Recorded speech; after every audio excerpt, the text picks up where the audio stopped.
Walk into almost any gym, and you will see people pushing their bodies to the absolute limit. They're drenched in sweat, grinding through grueling workouts, convinced that maximum physical struggle is the key to changing their look. But the biological reality is often the exact opposite. Decades of fitness marketing have hardwired us to measure a workout's success through a very specific set of physical cues.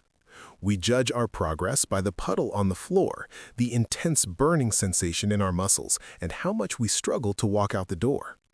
When the scale stops moving or the muscle definition never appears, the immediate behavioral response is almost always to double down. People add another 30 minutes on the treadmill, squeeze in a second boot camp class, and demand even more output from their tired bodies. This relentless loading takes a severe physical toll. Tendons develop chronic inflammation, joints suffer accelerated wear and tear from overuse, and stress hormones coursing through the body begin to actively interfere with its natural repair cycles. The idea that physical suffering guarantees physical reward is a powerful slogan, but it has zero basis in human physiology. Relying on sheer exhaustion as a strategy primarily serves to wear people down, practically guaranteeing physical burnout long before real change is possible. The human body is an incredibly efficient survival machine. When you subject it to the extreme, constant physical stress, it doesn't automatically build muscle or burn fat. It goes on the defensive, compensating to protect itself from what it perceives as a persistent threat. Dr. Shannon Richie, a clinically trained physical therapist and fitness platform founder, spent her early career trapped in this exact biological defense mechanism. She trained intensely for an hour a day, every single day for over a decade. Despite doing exactly what conventional wisdom prescribed, lifting light weights for high reps and keeping her heart rate elevated, her physique barely changed. Chasing the maximum calorie burn, the physical friction of her workouts caught up to her rapidly. By the time she was 24, she lived with chronic pain in her wrists, hips, and back, feeling closer to 90 years old. When a highly trained physical therapist follows standard fitness advice to the letter and ends up injured with stalled results, it exposes a massive flaw in the system. Measuring a workout by how much it breaks you down is a physiological dead end. If the goal is to lose fat, the first instinct is usually to start running. But clinical studies consistently show that adding cardiovascular exercise without changing how you eat yields surprisingly poor weight loss results, often amounting to just a few pounds over an entire year of grueling effort. This animated scale shows exactly why this happens. When you introduce a massive energy deficit through a hard cardio session, your body balances that equation by aggressively scaling down the calories it burns doing basic background physiological tasks for the rest of the day. Your metabolism actively fights to keep your total daily energy expenditure locked within a very tight, predictable window. Because of this survival adaptation, all those extra miles you log on the treadmill burn far fewer net calories than your fitness watch is telling you. With exercise essentially neutralizing its own calorie-burning effects, the biological reality becomes clear. The reliable primary mechanism for creating a sustainable energy deficit and mobilizing stored fat is targeted nutrition. Using your workouts primarily as a tool to burn off the calories you eat is a losing battle against thousands of years of human evolution.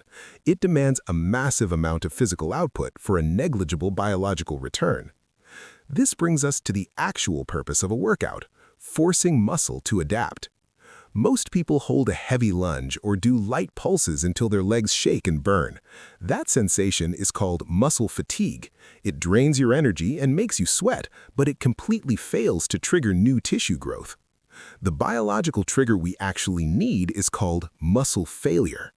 This occurs when you reach the absolute physical limit of a muscle's capacity, rendering you completely unable to complete one more repetition no matter how hard you try. This chart shows the relationship between your effort and muscle growth. The early repetitions in a set provide very little biological signal. It is only in those final 1 to 3 grueling repetitions right before absolute failure that you generate enough mechanical tension to activate your type 2 muscle fibers, the ones responsible for visible growth. If you drop the weights the moment the exercise starts to feel difficult, which is what happens when you aim for an arbitrary number like 10 or 15 reps, you are actively avoiding that exact peak of the curve.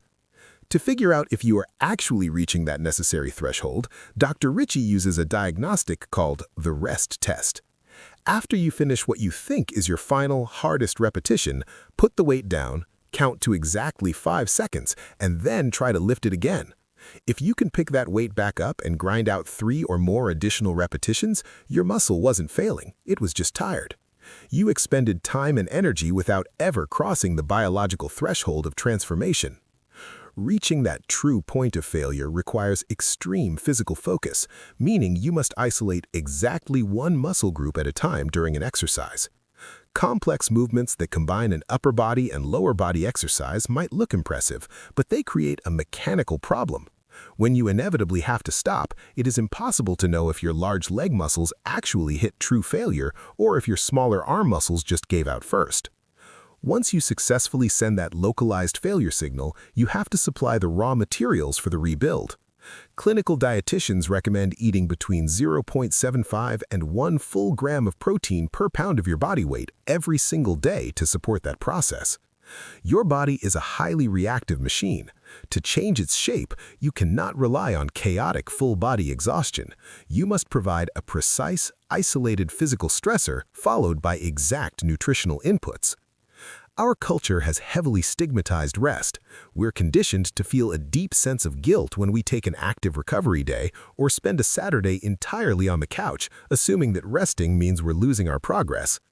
In reality, physiology operates on a strict stimulus-recovery-adaptation loop. The heavy lifting you do in the gym is strictly a stressor. It's the biological demand, not the biological solution. The actual physical transformation happens entirely in the quiet repair phase. It is only during sleep and structured rest days that your system clears out the damage and knits those frayed muscle fibers back together, making them visibly thicker and denser to survive the next stressor. This is why walking around perpetually sore is a warning sign, not a badge of honor. Heavy soreness usually indicates damage to the sensitive fascia surrounding the muscle, and staying in that state means your body is trapped in a cycle of low-grade inflammation. Science shows that muscles require an absolute minimum of 48 hours between targeted sessions to complete this rebuild. If you smash the same tissue every single day, the workout stimulus actively prevents your body from adapting. Once Dr. Richie abandoned the illusion of effort and embraced this biological precision, everything shifted. She cut her daily training down to tight 35-minute sessions, strictly separating muscle groups to ensure true failure and full recovery. Over a single year, the measurable results were undeniable. She built 8 pounds of lean muscle, lost 5 pounds of body fat, and completely cured the chronic joint pain that had plagued her early 20s. The path forward requires a strict reallocation of your discipline. Stop relying on grueling cardiovascular routines to burn fat and redirect that mental energy entirely into targeted daily nutrition. Stop looking for validation in a pool of sweat or days of lingering soreness. The only physical metrics that matter are safely reaching precise muscular failure during your workout and enforcing deliberate rest afterward. We've been taught that the body is a stubborn enemy that must be punished into submission. But biological reality tells a different story. True physical transformation does not demand more of your suffering. It only requires your precision.